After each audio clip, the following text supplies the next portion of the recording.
Yeah, this is our webinar 10 digital ads tips for year-end giving with Kim from Feather, our guest for today. So thanks for joining us, Kim. We started with this quick intro. You all let us know where you're joining from. So we have New Zealand, Australia, South Australia. We have America. I'm from Brazil, so all over the world. So I'm Marina. I am a marketing manager here at Raisely.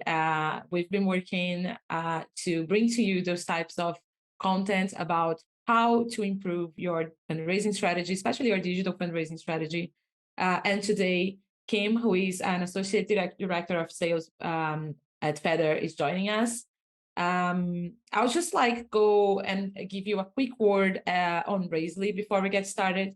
Then Kim will bring us her expertise on digital ads, because they are the one who are helping nonprofits all around the globe to bring digital ads to their fundraising strategies.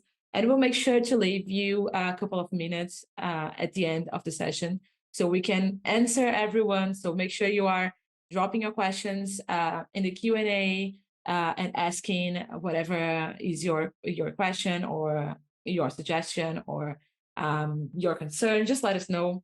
We'll make sure we have some time to chat at the end of the webinar.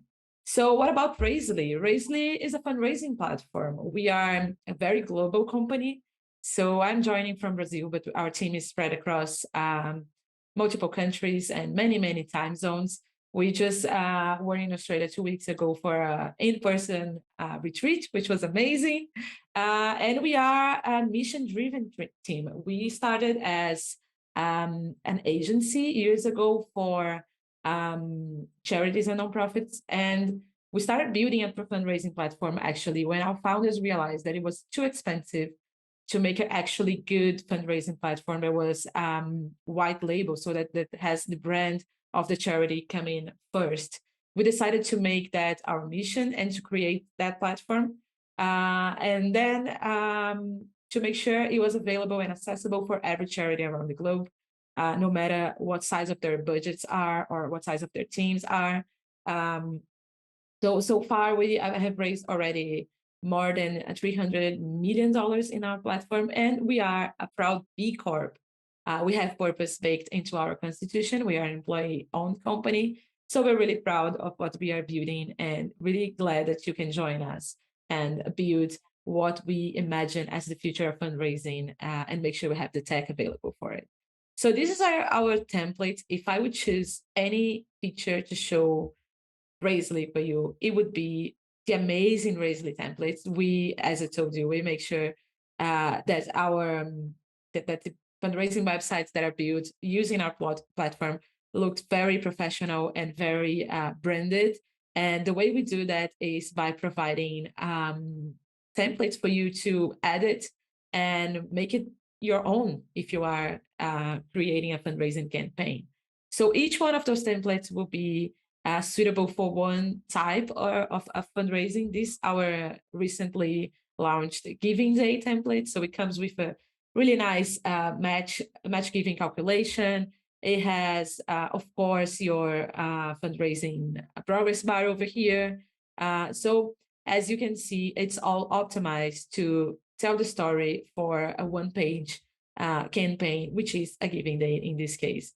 So yeah, that's it about Raisely. Let's jump right in and get started. And I will pass on to Kimberly, who will share 10 tips for digital ads this year-end giving. Great. Thank you, Marina, for that introduction and for that little blurb about Raisely. It's great to know who you guys are. I'll share a little bit about who Feather is as well. And thank you, Georgie, for manning the Q&A and helping there as well. And thank you to everyone for dropping in and saying where you're from. I know we have a lot of Australia and New Zealand folks. I saw someone from Canada too. Heard that there's also some tropical storm-like weather over in Australia right now. So we're all feeling the same thing right now. Great. So if you don't mind, Marina, I'm going to steal the screen from you. And I'm going to go ahead. My screen. Hopefully you guys can all see that. I've got the Feather logo and 10 digital advertising tips for end of year giving. Everybody good there? All right, great. Well, thank you guys so much for joining. Just to give you, I'll give you a little bit of background about Feather, but really today is all about you guys and making sure that you're equipped with the latest ways to help raise funds to support your organizations. I was actually just at a Feather quarterly meeting yesterday. I got to see all my flock in person in Gainesville, Florida. And our CEO really kind of instilled that what we do, people like Feather, Raisley, other people in the nonprofit space, is we get to help the helpers, which is amazing because we are the ones supporting you guys who do all the best work in the world. Nonprofit organizations are doing the best work in the world. So what I'm actually about to share with you today, it's not necessarily a new strategy. It's something that for-profit and consumer marketing pros have been using for years and years and years. We just like to think that we are putting it in the hands of the good guys, right? So we're kind of leveling the playing field a little bit, and that's what I'm going to teach you today. And if you know anything about me, which you guys will get to know a little bit about me, is that I love pop culture references. So this was really big in the States. I don't know if it's really big elsewhere, but did anybody else see Top Gun Maverick? Okay. Top Gun, super, super popular movie in the 80s. 36 years later, they make a sequel and everyone goes, oh gosh, this is going to be a disaster. And it was actually really good. So if anybody is a Top Gun fan, drop something in the chat, make me feel not so nerdy over here. But essentially, the reason I kind of picked this Top Gun related theme is this just came out this summer. And Feather, as you might guess, loves all things bird and flight related. That's kind of our thing. So our service options are actually called Dispatcher and Copilot. I'm kind of like trying to get my team to put the next service offering called Wingman. So we'll see if that happens. But in any way, so in the spirit of Top Gun and this pop cultural reference, I have slightly rebranded the presentation for today on how digital ads can fuel end of year giving for you guys. So excuse my corny reference here, but this is just fun. Oh, Margie, thank you for your input. Sorry to hear that, but in the spirit of just good movies and good fun, I'll continue on, but we'll keep the military stuff to a minimum there. So moving forward, a little bit about who is Feather, right? What does Feather do? This is Feather. This is the flock, as we call them. Again, the bird puns and the flight puns are going to be coming in hot today. But we are a team of about 130 wonderful humans. We are passionate about helping the helpers, right? The best organizations in the world do more good. So if you are playing Where's Waldo, let's see, I am somewhere in the middle here. There I am, right there. And my name is Kimberly. I'm the Associate Director of Sales at Feather, and I've got about 7 years of experience working with nonprofits. So I usually spend my days day to day on consultation calls with a variety of different nonprofits. And what I do is figure out what they're doing currently, what their goals are, and then we hammer out the best marketing strategies to help them find, engage, and convert their online audiences. So for you guys, that means hopefully finding new donors for you and engaging the ones that you have to continue to give, maybe give a little bit deeper, become recurring givers, etc. So a bit about Feather as a company. These are some of the nonprofits that we currently support. We're working currently with over 1,200 of them. And as you can see by kind of the smattering of logos on the screen is that there's not one particular type of nonprofit that is like our niche. Really, we only work with nonprofits, and it's everyone from the big guys like Goodwill all the way down to like the Sea Turtle Conservancy, which is located here in Florida, that is helping to save the sea turtles. So really what we do is help these organizations do all these things that you see here on this side of your screen. So as you guys can imagine, as fundraisers, one of the top things for all of our nonprofit clients is bringing in donations, because that's how you keep your organization going. It's how you do the most good. So that's what we'll be talking specifically about today. And just to give you a little bit of background, before we talk digital advertising strategy, I want to address why it is so important in the first place, right? So that is kind of something that I wanted to do. And if we can start the poll, Marina, I just want to see right now if anybody in the room, the Zoom room, is currently using digital advertising. So that would be ad buys on websites, that would be putting paid advertising into Facebook or Instagram. Just go ahead and check yes or no. And then I just want to get a gauge for how many people are currently doing this versus not doing this. And if you want to answer that poll and then drop in the chat, if you are using it, hey, do you like it? Is it working? If not, what are some of the problems that you're having with that kind of strategy? And if you've never used it, I'd love to know why not. Is it just something that you didn't really know about until now? Maybe it was a budget thing and it didn't work into your overall fiscal budget. Would love to just get some general gauge from the room about how you guys are using digital advertising. So go ahead and answer that poll and I will keep going. But first and foremost, I also want to see if you can drop in the chat if there's any other traditional marketing strategies outside of digital advertising that you guys are using. So these are some of the ones that we are currently hearing from our nonprofits that we work with when they get started with Feather, right? So essentially, these three things, direct mail, social media, and email, they're all good things to do. But what I put on the screen here are just some of the limitations that they do have, right? Some of the gaps that maybe Feather or digital advertising can help you guys fill. So for direct mail, and people are, yep, Danny says she or he is doing direct mail, right? Great success with paid Facebook ads from Megan, thank you, but feel like you're only scraping the surface. Absolutely right there, right? Social media is just one place that people live online. And to be honest, it's honestly not where people spend most of their time. Surprisingly, we spend it on shopping, checking news, checking weather. So I definitely feel that as well. Sounds like, oh, people are using the Google ad grant. That is amazing. If Google wants to give me money, I'm not going to say no, right? But that is something that we can chat about a little bit as well, because there are some parameters around Google ad grants that nonprofits need to know. I'm seeing Facebook advertising. Some people have not had luck with Facebook advertising, not enough experience, not enough data. Totally hear that. We'll address that a bit. Oh, Tiffany, looks like she is a digital marketing specialist and joined a social enterprise used to the rest of digital, but new to paid Meta ads. Okay, great. We'll talk for sure about Facebook and Instagram. I'm seeing Google ads, social media, SMS texting. Great. All those things as well. Thank you guys for dropping that in. It's super, super helpful. So there's a little bit of a mix of some people have been doing some paid ads, a little bit through. Oh, and here is the official polls. All right, look at that. 83% of you guys are currently using some form of digital advertising. So, hey, congratulations. You are officially ahead of the game, because I'll probably tell you that maybe 30% of the nonprofits that I talk with on a daily basis have actually done some form of digital advertising. A lot of people, they haven't even forayed into that space yet. So for the 17% of you that have not, don't worry, we're going to catch you up. But it's great to know that some of you guys are a bit ahead of the curve now, and I can help you refine that strategy even more. So moving forward, just giving you the background to this. Obviously, direct mail is great when you're sending like the letter from the executive director to your major donors, right? Like you can't replace a letter in the hands for that. But when you're doing direct mail for marketing, it's tough. It's expensive, right? It's really hard to track if it actually gets you results. So that's just a few things that, you know, on the digital side, we can help alleviate there. And then on social media, again, social media is a great medium, but if you're doing only organic posting and you're not doing paid advertising on social media, fun fact, you're actually only getting about 10% reach to your audience. So as you can imagine, the algorithms on Facebook and Instagram, they prioritize family and friends.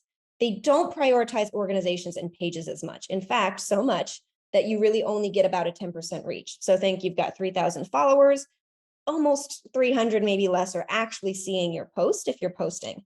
And you know why? It's because Facebook is a for-profit company and they want you to pay. So in order to get that extra exposure, paid ads are the way to go. And it does give you some more flexibility in terms of how that message is designed. So that's just one thing about social media. And then for email, right? I'm sure everybody in the room is using email in some form or fashion, probably like a newsletter. Maybe that's how you send your impact letter or case studies, those kinds of things. Email is, especially since the pandemic, just pretty oversaturated. Anybody else, drop in the chat. Don't make me feel alone. Wake up, look at your inbox and delete everything because you're so overwhelmed by the amount of emails that are in there. I don't do them with my work email if my boss is listening, but I do that with my personal email. It's just so much information. And that doesn't necessarily mean I don't care about the organizations, the companies that are emailing me. I just can't consume that much content in a single day. So email has become oversaturated. We're seeing those open rates drop. They used to be in like the 30% range for nonprofits. Now they're in the 20 to 15% range. So digital ads can help fill that gap because you should not stop emailing. That is not my advice. It's just that we can't let that be the only thing, right? Hannah deletes a lot of email. Thank you. I appreciate that. So I'm not the only one. So yeah, that's just something that is the reality that we're living in now. And digital ads is a way that we can help combat that. So in order to get a wider reach, connecting with people where they live online, tip number one, I guess this is kind of a cop out, but it's start advertising is my first tip for you, right? And the reason is we are reaching people where they are. Post-COVID, the new number is that people are online staring at a screen around 8 hours a day. Now that sounds surprising, but if you think when we work, right, we're going to work on our laptops and then we're scrolling Facebook on Instagram, we're looking up a recipe for dinner, I'm checking my news in the morning. People spend a lot of time on a screen.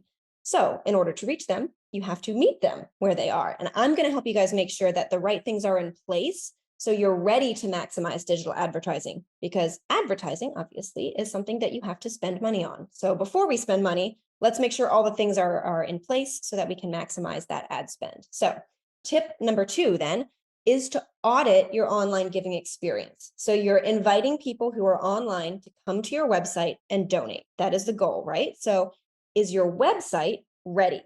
So if your website is your storefront or your website is your home, are you ready to host guests? Like, did you sweep the floors? Is the storefront ready? So here are a couple of things to examine when you're seeing if you are ready to host those guests, right? First and foremost, is your online donor experience smooth and intuitive? So what does intuitive mean? Are the buttons easy to find? Is there a big donate button on the top of the screen? Is it hard for them to find that? And then also, how are your load times, right? I'm a busy person. I've got about this much attention span when I'm on your website. If the website struggles to load, I'm going to move on, right? So those are the first 2 things to kind of think about. This is a huge trend that our nonprofit clients have been seeing over the past year, is to make sure that your website, and in particular your donation flow, is it mobile friendly. Most people will do research on an organization on a laptop or a desktop during the day, but we are seeing an extremely high conversion rate, which means actual donations being made on mobile devices. And that's because I do my research, I get distracted, and then later in the day, oh, I've got time. I'm on the couch. I'm watching Netflix. I'm scrolling my phone while Netflix is playing in the background. And suddenly I have the bandwidth and the time to donate. So this is a super important tip if you want to get those people where they are, right? Which is usually on their mobile devices. The next one is a first-time donor, right? If we're looking to engage new donors and not just the people who already know us, how easy is it for them to give? Are there 20 fields that they have to fill out in order just to make a donation, or should we only make them fill out 3? So make sure that the process is easy for somebody and you're not adding an additional barrier in order for them to actually be able to donate.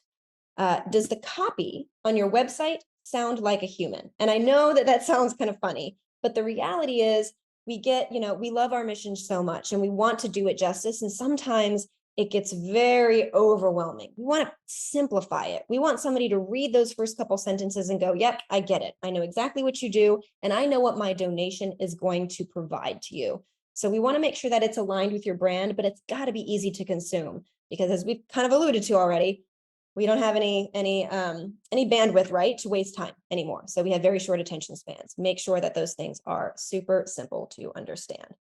So the transition here is that you want your donors to know who you are and what you do. That's the goal. But before you do that, you actually have to know who they are. And that is kind of the first step in engaging donors. So tip number 3 is to know your donor profile. And here's what I mean by that. So who are the people you are trying to target? We want you to get specific. It's not just, oh, I think that younger people in 20 to 30 range in this part of the country would be a good fit for me. That's just too broad. That's millions of people, literally. We want to pare it down a bit. So what we want to ask is, where do they live? Where do they shop? Where do they eat? Where do they play? All of these things that we need to know more about them. So I'm going to give you a couple examples, right? So first and foremost, we want to do indirect targeting in this way once we know who people are. So indirect targeting means not necessarily just age, gender, religious affiliation, things like that. We want to know, what are their hobbies? Are they part of a golf club? If you're looking for donors, right, we need people with a certain level of income, with disposable income that can then donate to your cause. We want to look for things like wealth indicators. So if you want somebody who is part of a golf club, somebody who is part of Delta Sky Club, all of those things can help you pare down those people. Let's say that you guys were looking for volunteers instead of donors. Then you want people with a philanthropic mindset. So maybe people who are volunteering at other nonprofit fundraisers are a good way to find those people. So these options, when you're online, when you are trying to find people online, they're less expensive than direct marketing. So direct targeting would be age, income, etc. If you look for those little side indirect targetings, they are less expensive when you're trying to serve ads to those people. So what they do, like I said, travelers who are a member of a Delta Sky Club, what about where do they shop? Look for people who have made purchases from luxury brands. Where do they eat? If you are a humane society or someone that supports animal rights, maybe you go after vegan restaurants and you try to target people in those areas. So just think, like, if I was a donor, a perfect donor for my organization, where would I live? Where would I shop? Where would I eat? And those are kind of going to give you some ideas to where to find those people. So from there, what we want to do is once we have kind of an idea of who we're looking for, we want to come up with a few personas, right? And then we want to do A/B testing. So A/B testing just means two versions of the same thing. And then we're going to see which one of those versions converts at the best option. Having a donor button, like a donate button here on an ad versus here, this one might convert 500 times better. We don't know why. It doesn't matter. The fact is that it's better. So we're going to use that version. So once we have those those personas laid out, we can send those different types of ad to those people through your ad platform and just see what works best. Test, don't guess. That is what our director of managed service here at Feather always says. Test, don't guess. You might think you know your audience, but you probably have a few misconceptions and you won't know until you actually test things. So I want to give you guys a couple examples through the Feather platform, what that looks like. So let's see here.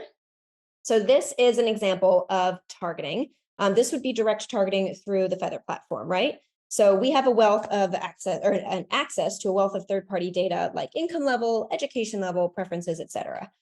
We work with the trade desk that offers us that third-party data. And this is actually an example of a current Feather client. They're called Grace Marketplace. They are a homeless shelter and enablement center in Gainesville, Florida, where Feather is located. So a few examples of personas that they are currently going after to find new donors would be someone based on income level, right?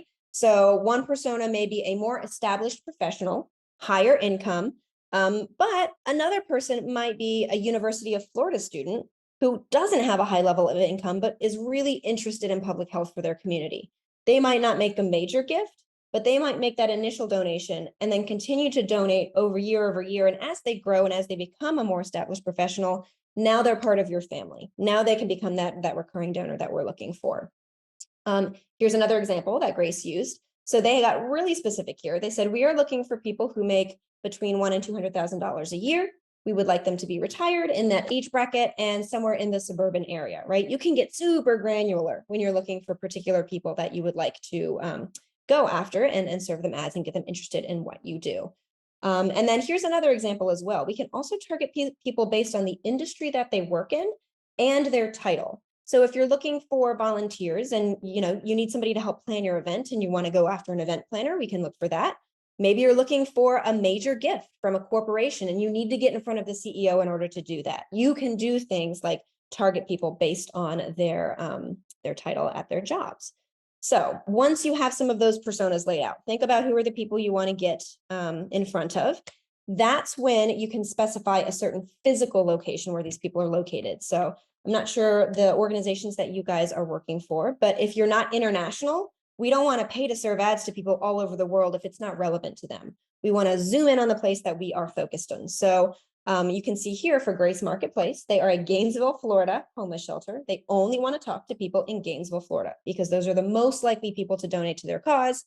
So you can drop a geo filter, what we call, over any kind of campaign that you are looking to run. So you can set that net as wide as you want. It could be just a city. It could be the entire US. It could be a state, a community. We could get down to a city block if you want to. So if you're only looking to serve like a community center or something like that. If you're really looking to generate mass awareness, obviously you need a bigger net, but you also need a bigger budget. So if you guys are looking on like the national level, you're going to pay more to serve more ads to more people. So just kind of keep that in mind. You want your net to be as small as possible. That's going to be effective. You don't want to just drop it over the entire world because then your ad spend is going to be out of control. If you're looking to find a more specific group of people, keep your ad spend low, you can always expand outwards. So start small and then expand if you need to. So actually on the topic of geographical targeting, there is actually a campaign or a tool within the Feather Toolkit.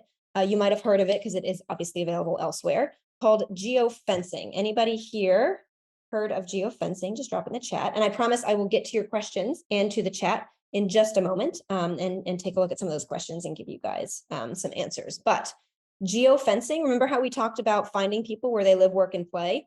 This is literally finding them where they live, work, and play. So basically the same technology that you guys would use on your phone to call an Uber or to use Google Maps, we can use that in digital advertising to identify people in a certain radius, right? We call geofencing finding people in a known location, even though we don't know who they are, based on where they are, they're probably a good fit for us. So I want to give you an example of how that works. So this is the same nonprofit, Grace Marketplace in Gainesville, Florida. And they said, we don't know who these people are, but these 3 bubbles are the high income neighborhoods in Gainesville. These are the places where affluent people live. So we want to get our message in front of them. Maybe they've never heard of Grace Marketplace, but how do we engage those people? So what happens when you drop a pin on this area is now someone living in that home, playing Words with Friends like they are here, is going to start to see this ad. End homelessness in Gainesville, Grace Marketplace's logo, donate now. So this is someone who might have never heard of them before, but now they're getting this message in front of them. So this is just an awareness tool. This is to get people interested in what you do. The goal of this is not even necessarily to get them to donate. The goal is to get them to your website. We want to know if they're interested. 90% of the people who click an ad the first time will not convert on the first time. It is an unfortunate reality. We all know this. We're all online shoppers, right? I'm going to put the shoes in my cart and they're going to live there for a week before I actually purchase them because I want to think about it. I want to procrastinate. The way that we get back in front of them is to engage them with ads like this that ping them and remind them to come back and finish the process. So when you guys are looking to do any kind of geofencing to find net new donors or net new interest, here are some ideas for you to consider. So first and foremost, if you're looking for donors, these are great places, right? Country clubs, yacht clubs, golf clubs, people with extra income that could then donate to a charity. So think of places in your area where you could drop a pin on places like those. Also, like Grace Marketplace did, obviously expensive neighborhoods. If you're a faith-based organization, churches and places of worship, we actually have another client as well who is focused on foster care in Arizona, and they geofenced the largest megachurch in Phoenix, Arizona. And that was a great option to get in front of donors for them. If you're looking for the younger generation, consider festivals, concerts, and sporting events. So you need younger donors, right? You want to make sure that you're getting the young generation to come in. Where do they play? Where do they live? Where do they work? Where do they eat? So if you're looking for that, consider those things where those events where large groups of younger people might be in your area. And then also university campuses are a great one to consider. We at Feather are right next to the University of Florida. So we are able to geofence those particular parts of campus all the way down to like a building on campus if we're looking for a very specific type of person to engage those people. And like I said, while they may not be major donors at the time, they are now going to be interested in what you do. The younger generation cares more about their community, right? That's something that is a trend with younger donors and the younger generation. So capitalize on that. Get them interested when they are in the younger group, and then nurture them to remain with your organization for years to come. And then here, putting a little peep emoji here, because we're not trying to crash anybody's party. I'm not saying that, but other nonprofit fundraisers are a great place to find donors, right? They're already philanthropically minded. They're there. What we can do is actually geofence that event, another gala, another 5K, something like that. And then we can actually serve ads to those people after the event is over. So we don't have to serve them ads while they're attending the gala if you don't want to quote unquote crash the party, but we can make a note of all those potential good donors in that area and then talk to them once that event is over. So that is another good thing to consider. All right, so really quickly before I move on, I wanted to take a quick check of the chat and see if there are any pertinent questions that we can answer here. Let's see, we've got, all right, brand new nonprofit, no experience, big P2P campaign. Oh, peer-to-peer, very nice. Don't know what the platform is to use and would need step-by-step help setting up. There are several peer-to-peer platforms that you could use, Leanne. Selfishly, Feather does have a peer-to-peer feature within it. And what you want to look for when you're looking for peer-to-peer platforms is things that make it easy for your ambassadors to engage. The hardest part about peer-to-peer is getting people to do it because it's like herding cats, right? You've got dozens, if not hundreds of potential people that could market on your behalf. We've got to make the barrier to do it so low. Like it's got to take me 5 minutes and then I'm done, or I will not do it because I'm distracted. So that's one thing to look for is ease of use. You want to pre-make those templates for them so that when they're jumping into the peer-to-peer platform, it's already ready. All I got to do is add my name and hit send and I'm done. The other thing to consider when you're doing peer-to-peer is to have a dashboard for you, Leanne, to track success. So you want to make sure that you can log into that platform and look big picture. How many of my ambassadors have actually created the collateral I asked them to do? How many of my ambassadors have actually sent collateral? And if it's possible, a platform that tracks conversions. So Kimberly Bottom is my ambassador. She filled out her stuff. She sent it out into the world. And hey, look, 3 of Kimberly's friends actually donated. So now you want to know all of those things so you can lean into the ambassadors that are really making a difference for your organization. So these are, again, selfishly all things that Feather does. So if you're interested, I'm happy to talk to you about what we do. But I would just say those are probably the 3 things I would look for in a peer-to-peer platform: is ease of use. You want to be able to log in and see big picture your results, and you want to make sure you track success through conversions, not just clicks and views, but actual conversions. Let's see, repeat that last point. May, I'm so sorry. I don't know when you did that. It was only a couple minutes ago, but not sure what point you missed. But if you drop something into the chat, I will be happy to repeat whatever you need me to. And then Emma mentioned that she has tried A/B testing within email marketing, but what are some other A/B testing successful examples? So another A/B testing example, I might actually have it later in this presentation, I'm totally cheating now, would be like a landing page, right? So if you are sending ads to people like Grace did, right, in those affluent neighborhoods, when they click the ad, where are they directed to? We want to take them directly to the page that we want them on. We don't want to send them to the homepage of our website where they will get lost and frustrated. We want to send them directly to where we want them to go. Create 2 versions of that landing page, right? So send out ads with both versions and see which one converts at a higher rate.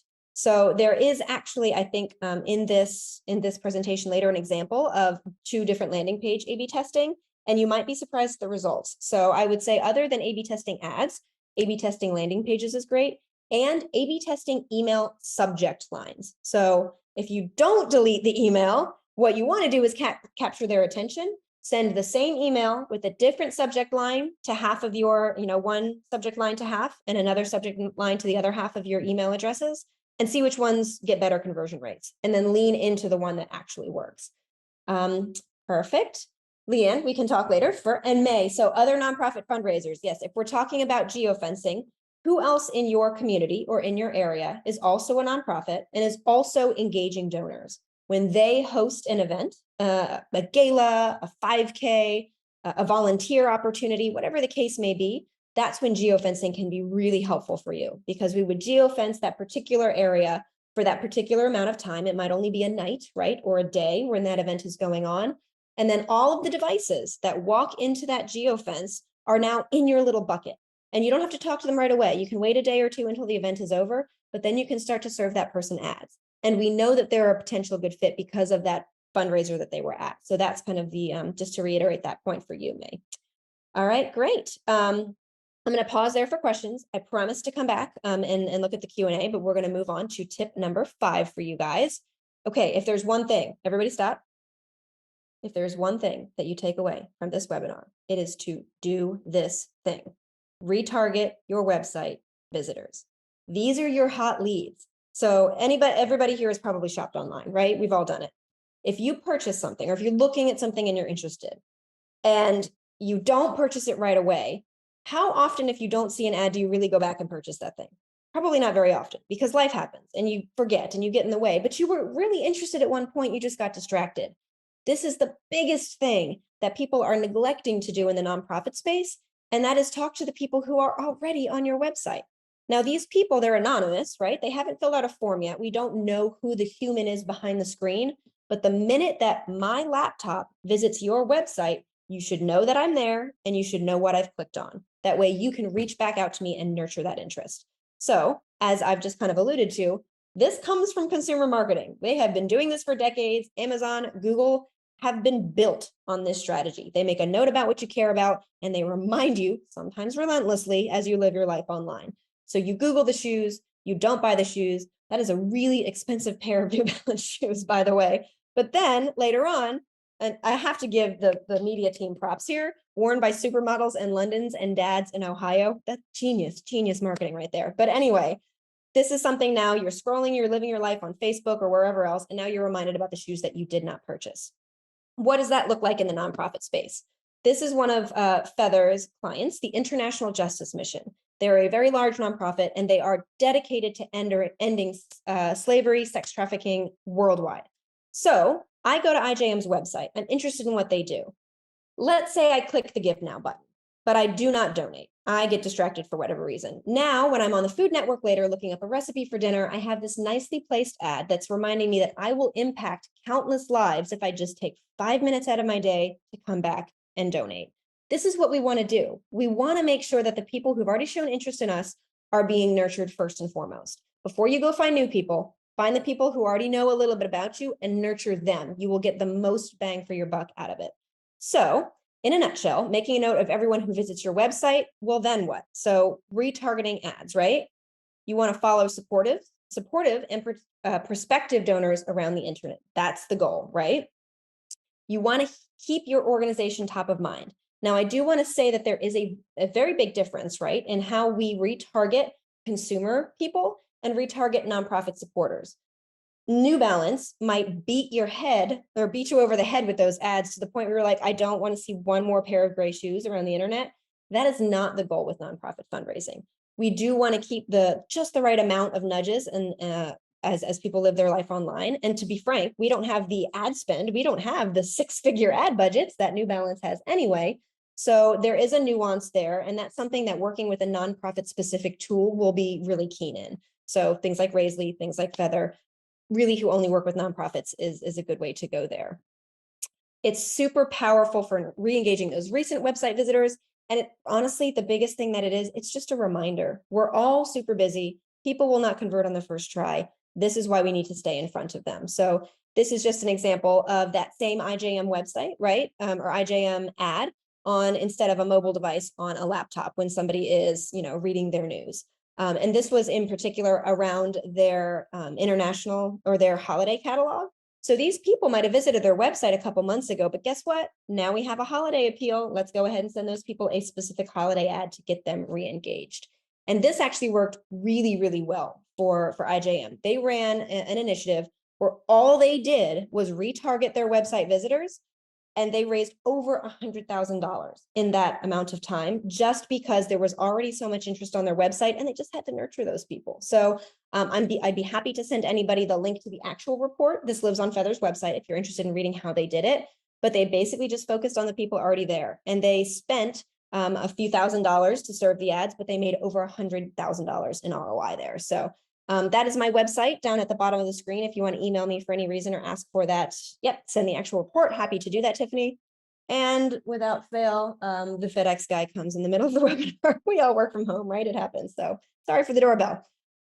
So moving on, the number one thing that you guys should be doing, which is retargeting your website visitors is, let me move forward here. That's right. Here's some statistics about this particular case study. $7,000 in ad spend, almost $10,000 raised. So huge return on ad spend. I will be sure to send that out to you guys. Tip number 6. This is a more nuanced version of what I just said, but this is the biggest thing, which is retarget what we call donation form abandoners. So more than just everybody that's visiting your website, if somebody gets to your donate page, even if they don't start to fill out the form, even if they just make it to the donate page, they're clearly interested in donating. Those are your hottest leads. They are your low-hanging fruit. Those are the people we want to focus on. So for the Sea Turtle Conservancy, I mentioned they were one of Feather's clients and located in Gainesville, Florida. I make it to the Sea Turtle Conservancy's website. They've got a few forms to fill out. I get distracted, right? I don't finish it. Now I'm on foodnetwork.com and I literally have a sea turtle guilt tripping me into going back to the website and finishing my donation. I'm going to do it. The sea turtles are waiting. It actually says finish donation on the call to action. When we're talking about digital advertising, people see hundreds of digital messages a day. This is a surefire way to get someone's attention because it speaks to my part in the journey. It's not this broad statement that Sea Turtle Conservancy is doing great work. It is, you were this close, man. Come on back. It's just going to take you 5 minutes and you're going to save a whole bunch of sea turtles. So this is what we want to do for you guys is anybody that makes it to the donate page, starts to fill out the form and doesn't finish it, we call those form fill abandoners. Make sure that you are targeting them. They are your hottest leads. That is probably step 1 in any digital retargeting strategy that you should have. So outside of nurturing your recent web visitors, you can also use your email lists to nurture your current audience. So go ahead and drop in the chat if you guys want to, how email is performing for you. If you happen to know your email open rates, I'd be super curious about that. But also, are you kind of feeling like you're not really reaching people as effectively on email anymore as you used to be, for the reasons that we all kind of agreed, right? It's just a saturated way of communicating with people. Using your email lists to serve ads is kind of the new way to engage those people. So what I mean by that, right? You've got recent or previous donors in your email list. You've got former volunteers. You've got people maybe that have attended your events. You have their name. You have their email address. In the past 6 months, they have not opened a single email that you've sent them. And you're like, why do you not care about us anymore? Like, open my emails. They're probably me. They're probably waking up at 8 a.m. and going, nope, too many emails, delete. So what we can do is take that email address list. We can pair it to devices. So Kimberly Bottom at feather.co would be paired to my laptop, my cell phone, and then we can serve that person ads instead.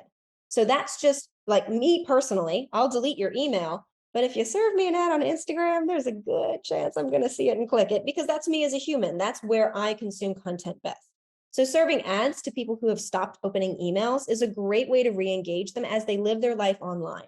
Most people don't spend more than a couple minutes in their inbox, but I will spend hours on Amazon, on my, my news channel, my weather.com, whatever the case may be. So this is just engaging those people in a different way. And this is actually what another local nonprofit for Feather, the Humane Society of North Central Florida, that they did. They had something called Amazing Give. It's kind of like a mini day in Gainesville where everybody gives to nonprofits. And all they did was retarget their form fill abandoners and retarget their email list. They just served ads to the people who already knew them, and they had raging success, right? So this is kind of what that looked like. So I would be, again, on foodnetwork.com. I would see this little, give today, donate today. It's Amazing Give. It's that time in Gainesville. Everybody come out and support us. And this is kind of what happened for them. They only spent $300. That's it, $300 to serve ads to thousands of people. They had 119 people actually donate, and they made almost 2,000% return on their ad spend. They made like $6,000, I think, in just 2 days, essentially. And it's just because they already had people there and they already had people interested in their website and their email list, and they just used the ad strategy to nurture those people properly. Again, this is another case study that is on Feather's website. Happy to send this one along with the previous one that I'd mentioned for IJM. And one other success story for you guys was the Pediatric Cancer Research Foundation. This is another Feather client. They used a mix of single send emails and email mapping to reach donors. So this is an example of the email that they sent. The program was called Match for Mia. So they obviously, focused on one of their cancer survivors. And they said, if you donate to Mia, we will donate to Mia, right? We're going to match the program if you guys do. This email campaign converted at a super, super high rate, right? This is what the single send email looked like. We set something up in their Feather account that said anybody who does not open the email is now going to start to see ads like this on their devices. So we want to hit the people in the email. If the people do not open that email, now we want to be able to serve them ads. So now that the prospect that didn't open the email is seeing a message elsewhere, or if they did open the email and they didn't donate, now it's that nice reminder to keep your message front and center. So your ads and your emails really should work together when they can. And that's something that you guys should consider as you are moving forward with your ad strategy. Lisa said email is their best conversion. Open rates around 30. That's amazing. 30 is much higher than industry standard. The only kind of unfortunate reality of that, Lisa, is that what about that other 70%, right? Let's go get those guys. So keep doing email. Keep doing your email. It's not that you should stop doing email. This just helps you fill the gap. This helps reach the people that you aren't reaching with those open rates, right? Megan also had a question. She said, is the Feather platform where you can find the lists of people for list abandoners or website visitors, or is that your website provider, Squarespace? So Feather doesn't purchase or provide lists. What we do is we will take your list if you have an email list, and we will find those people on their devices. So like I said, if you had Kimberly Bottom at feather.co in your subscriber list, and Kimberly has stopped opening her emails, Feather would be able to help find that human being on their device and serve them ads. So that's kind of the strategy there. Marina, you had a question? No, just to add to that on Megan's questions. Just to note that Raisely has a native integration to Meta Ads and to Google Ads. So it's really easy to create your retargeting lists using Raisely if you just make that integration. And say hi to Woody, everyone. like you said, we're all working from home, and he was missing me because I was in the spread. But yeah, you can use those two integrations with Razorly to easily create those retargeting lists for your website, because most of the times you will not only get their emails if they didn't get to fill the form. So yeah, so these integrations will make sure you get the cookies of the people who saw that page, your donation form, or any other page on your website. So yeah, let us know, Megan, if you want to know more about it. I mean, we can talk further after the webinar. Thank you, Marina. Yeah, the point here I think that we're all making is that we don't want to wait for people to fill out a form. We want to go talk to the anonymous, essentially, people who are showing interest in what you do and get them to the point where they're comfortable filling out that form, right? So people are not going to do it on the first try, and we don't want to wait around for them. We want to engage them when they're interested and when they're on your website. So, all right, we've got a couple minutes left. So tip number 8, we're going to blast through these. It's focused on free money, and it sounds like a lot of you are already doing it, but I want to give you a little bit more insight into Google Ad Grants, right? For nonprofits, Google does allow a certain amount of free money for serving ads, and it's really focused on search. So this is something that is going to help. Let's see, and Emily, you had a question. I will answer in just 1 minute. Help you guys identify who is a good fit for you and get your website to the top of the list when somebody searches. So this is kind of what it looks like, right? There's a little green checkbox and it says ad next to the listing. This is essentially what Google Grants does. If somebody types something in nonprofit supporting environmental conservation, it's a good fit for you. The Google Ad Grant will allow you to populate at the top of the list and essentially skip the line. So here's what you guys need to know about Google Ad Grants, because while free money is amazing, as you might suspect, there are a few catches or a few things that you need to know. So you can get up to $10,000 a month in free advertising, which sounds amazing, right? It is actually really hard to spend all $10,000 because of the parameters that Google puts on it. So you need a very high search volume to actually spend the $10,000 a month. And what I mean by search volume is something like this, right? Nonprofit supporting environmental conservation. Environmental climate change conservation is a very searchable topic right now. So this nonprofit probably could actually spend the 10,000. If you're a little more niche, right? If you're very focused only in one part of the country or in a more niche mission, you might not be able to spend the full 10,000. It's okay. Yep, Lisa said they can never spend more than 2,000, right? Sometimes only $600 a month. Hey, that's still a free $600. It's probably worth the effort, but manage your expectations there, right? It is hard to spend the whole amount. So you do need to have landing pages that connect to what people are searching for. You cannot redirect them to your homepage.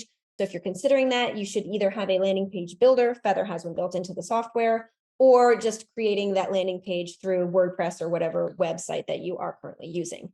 And in order to continue to get funds from Google, you do need to maintain an average of a 5% click-through rate after 5 months. That's pretty high for click-through rates. So what I would recommend for somebody looking to do Google Ad Grants is that you should have a Google Ad Grants champion. It's not something that you can sign up and set it and forget it and it's going to run in the background. You do need somebody to nurture that effort, to continue to put effort into it in order to get the amount of results that you need to continue receiving funds from Google. So know that it's a thing, know that it does work. And I'm actually going to show you a case study here of how it has worked, but know that there is a level of work associated with it. So this nonprofit in particular, right, the Days for Girls nonprofit, they had an average donation value of about $212 using the Google Ad Grants. They raised $5,000 in 60 days.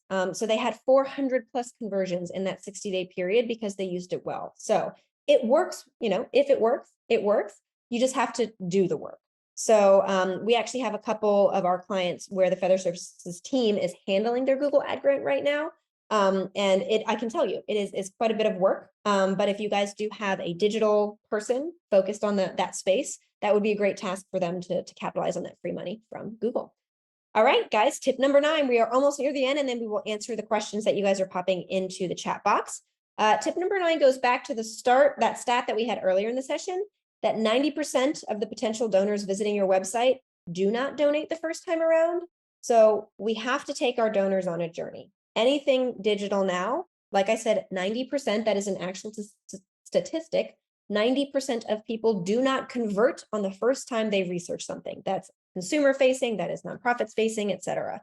So when you are designing a journey to take people on, to get them to know you, trust you, engage with you, eventually donate, here are a couple of things for you guys to consider. So we want to send them the right message, and we want to send them at the right time.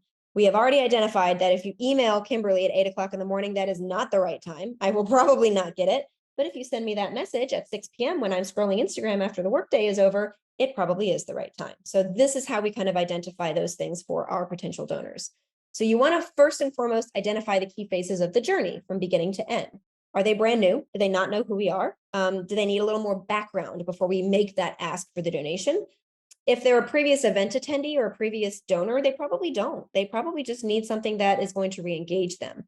Or is this a one-time donor who you want to nurture into becoming a recurring donor? We actually have a really great article that our Feather bloggers wrote recently about turning your younger generation donors, first-time donors, into recurring donors, because the younger generation is so much more accustomed to paying subscription fees.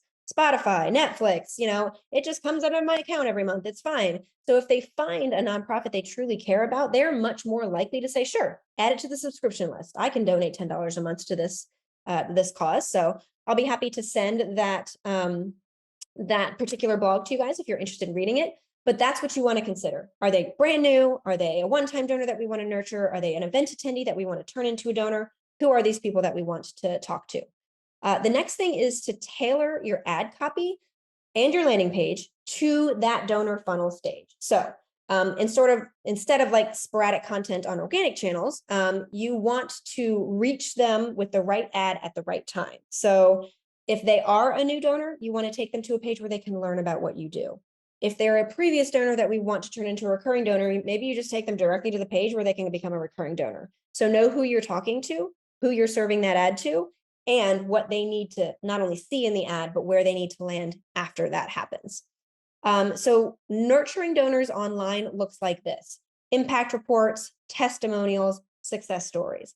A brand new donor who doesn't know who you are, a potential donor, you don't want to be like, hey, we're awesome, give us money now. That's really kind of like a bad way to nurture a new donor. What you want to say is, we are awesome. We want you to know about all the awesomeness that we do. Please come learn.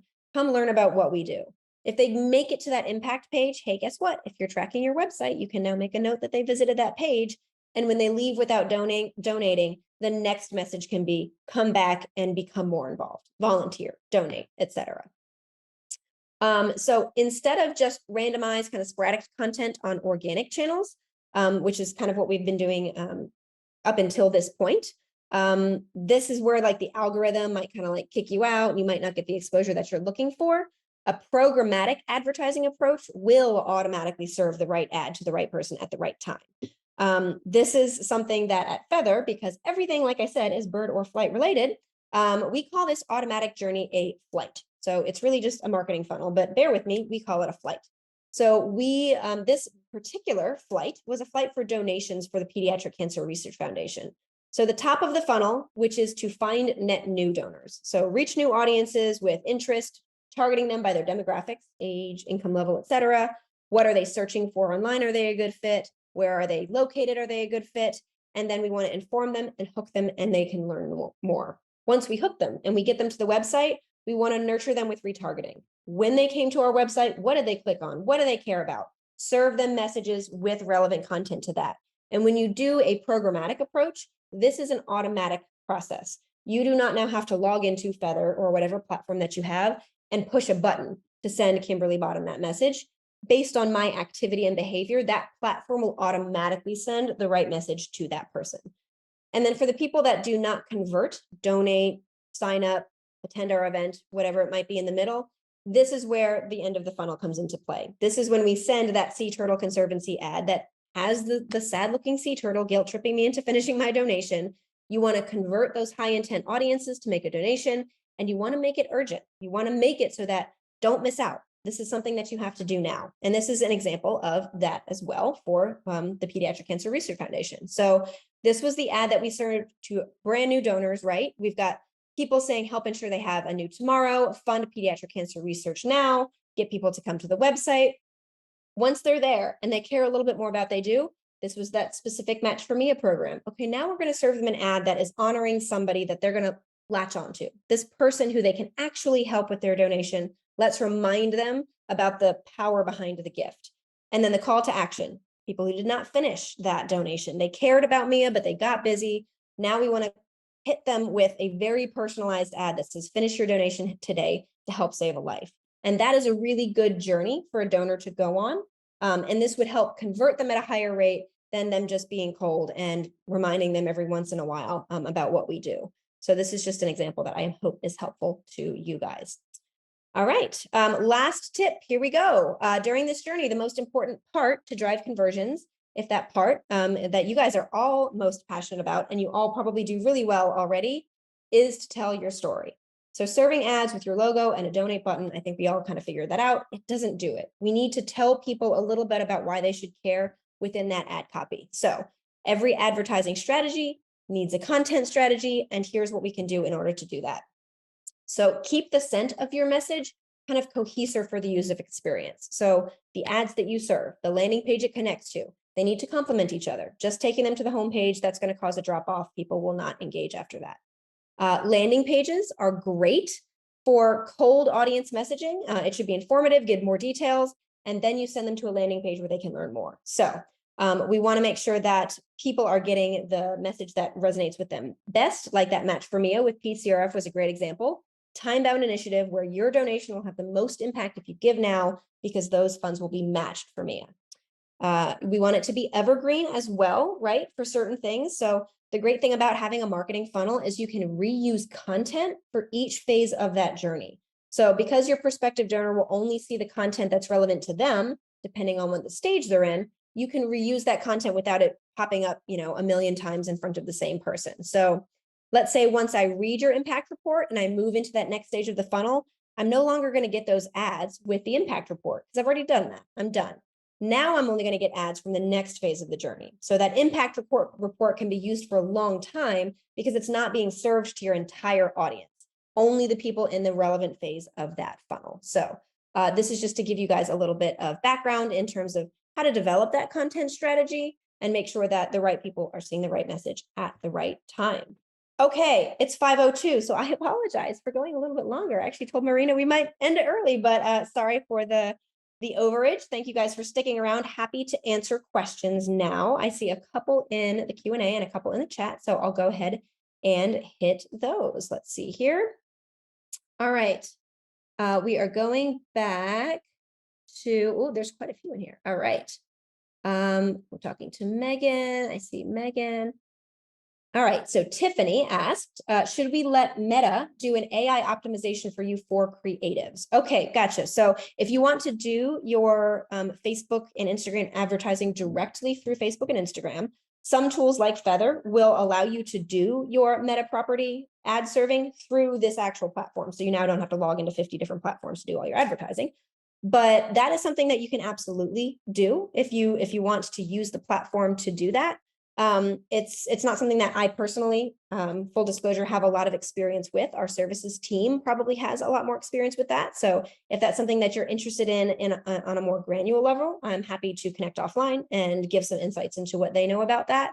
But I would say that using any of the customized features through Facebook and Instagram are only going to help you reach the right audience, right? The more granular you can get, the less ad spend that you need to reach the right people, and you're going to have a more effective strategy for it. So hope that was sort of helpful, Tiffany, but we can connect offline if you need more information.